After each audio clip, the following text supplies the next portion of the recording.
బొట్టాయిగూడెం మండలం ఇనుమూరు గిరిజనులపై అక్రమంగా బనాయించిన పోలీస్ కేసులు ఎత్తివేయాలని, రెవెన్యూ పోలీస్ అధికారులు దౌర్జన్యంగా దున్నేసిన గిరిజనుల పంటకు నష్టపరిహారం చెల్లించాలని అనకాపల్లి జిల్లా రైతు సంఘం నాయకులు ఎం అప్పలరాజుపై బనాయించిన పీడీ యాక్ట్ ఉపసంహరించి జైలు నుండి విడుదల చేయాలని డిమాండ్ చేస్తూ మంగళవారం ఏలూరు కలెక్టరేట్ ముందు ధర్నా నిర్వహించారు.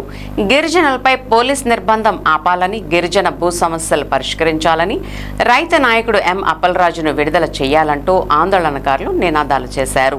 ఈ ధర్నాను ఉద్దేశించి ఆంధ్రప్రదేశ్ రైతు సంఘం జిల్లా కార్యదర్శి కె శ్రీనివాస్, కాంగ్రెస్ పార్టీ జిల్లా అధ్యక్షులు రాజనాల రామ్మోహన్ రావు, ఆంధ్రప్రదేశ్ వ్యవసాయ కార్మిక సంఘం జిల్లా కార్యదర్శి పి రామకృష్ణ, సిపిఎం జిల్లా కార్యదర్శి వర్గ సభ్యులు డిఎన్విడి ప్రసాద్, నగర కార్యదర్శి పి రవికుమార్, రైతు కూలీ సంఘం ఎస్కే భాష, ఐద్వా జిల్లా కార్యదర్శి ఎ శ్యామలారాణి మాట్లాడారు. ఏజెన్సీ గిరిజన చట్టాలకు విరుద్ధంగా జంగారెడ్డిగూడెం ఆర్డీఓ తప్పుడు ప్రొటెక్షన్ ఆర్డర్ ఇవ్వడం దారుణమని విమర్శించారు. జీవో 1049 ప్రకారం ఏజెన్సీ భూ సమస్యల్లో పోలీసులు జోక్యం చేసుకోకూడదన్నారు. ప్రజా ఉద్యమాలపై రాష్ట్ర కూటమి ప్రభుత్వం నిర్బంధ చర్యలు మానుకోకపోతే తగిన మూల్యం చెల్లించక తప్పదని హెచ్చరించారు. ఈ కార్యక్రమంలో సిఐటియు నాయకులు ఎం ఇస్సాకు, జె గోపి, సిపిఎం నాయకులు ఎస్ సత్యనారాయణ, మేసాల సత్యనారాయణ, వివిధ సంఘాల నాయకులు పాల్గొన్నారు. పక్షాన ఇవాళ ఆర్డీఓ గారు ప్రొటెక్షన్ ఆర్డర్లు ఇచ్చి ఆర్డర్ల ఆధారంగా రెవెన్యూ పోలీస్ యంత్రాంగాన్ని ఆ గ్రామం మీదకి దాడికి పంపించడం జరిగింది. గిరిజనుల్ని కొట్టారు. అలాగే పంటని వేల రూపాయలు అప్పులు చేసి పెట్టుబడి పెట్టిన పంటని ధ్వంసం చేసిన పరిస్థితి ఉన్నది.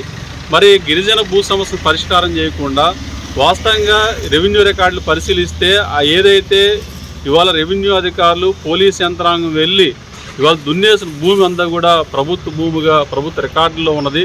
మరి ప్రభుత్వ భూమి అయితే అది గిరిజనులకి చెందుతుంది.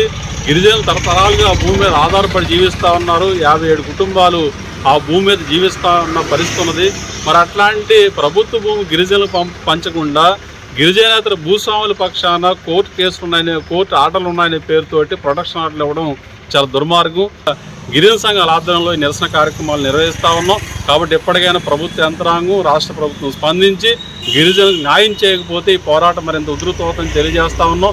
నిన్ననే జిల్లా కాంగ్రెస్ అధ్యక్షుడు ఇవాళ బొట్టాయిగూడెం మండలం ఇనుమూరు గ్రామంలో మరి 57 కుటుంబాలు గత 60-70 సంవత్సరాల నుంచి వ్యవసాయం చేసుకుంటూ జీవిస్తుంటే వాళ్ళు గిరిజనులనే వివక్షతతోటి ఇవాళ అధికార యంత్రాంగం అంతా కూడా ఈ కూటమి ప్రభుత్వం మరి వాళ్ళని అతి దారుణంగా మరి దౌర్జన్యంగా మరి పోలీసు వారితోటి అలాగే రోజు వామపక్ష పార్టీలో రైతు వ్యవసాయ కార్మిక సంఘాలు, ఇతర ఆదివాసీ గిరిజన సంఘాల ఆధ్వర్యంలో ఏలూరు జిల్లా కలెక్టరేట్ వద్ద ఏదైతే పశ్చిమ ఏజెన్సీలో ఆదివాసీలపై జరుగుతున్న దాడిని ఖండిస్తూ నిరసన కార్యక్రమం చేయడం జరుగుతుంది. ప్రధానంగా బుట్టాయిగూడెం మండలం ఇనుమూరు గ్రామంలో ఏళ్ల తరబడి ఆదివాసీలు సాగు చేసుకుంటున్న ప్రభుత్వ భూమి 7.5 ఎకరాల భూమిని రెవెన్యూ శాఖ అధికారులు, పోలీసులు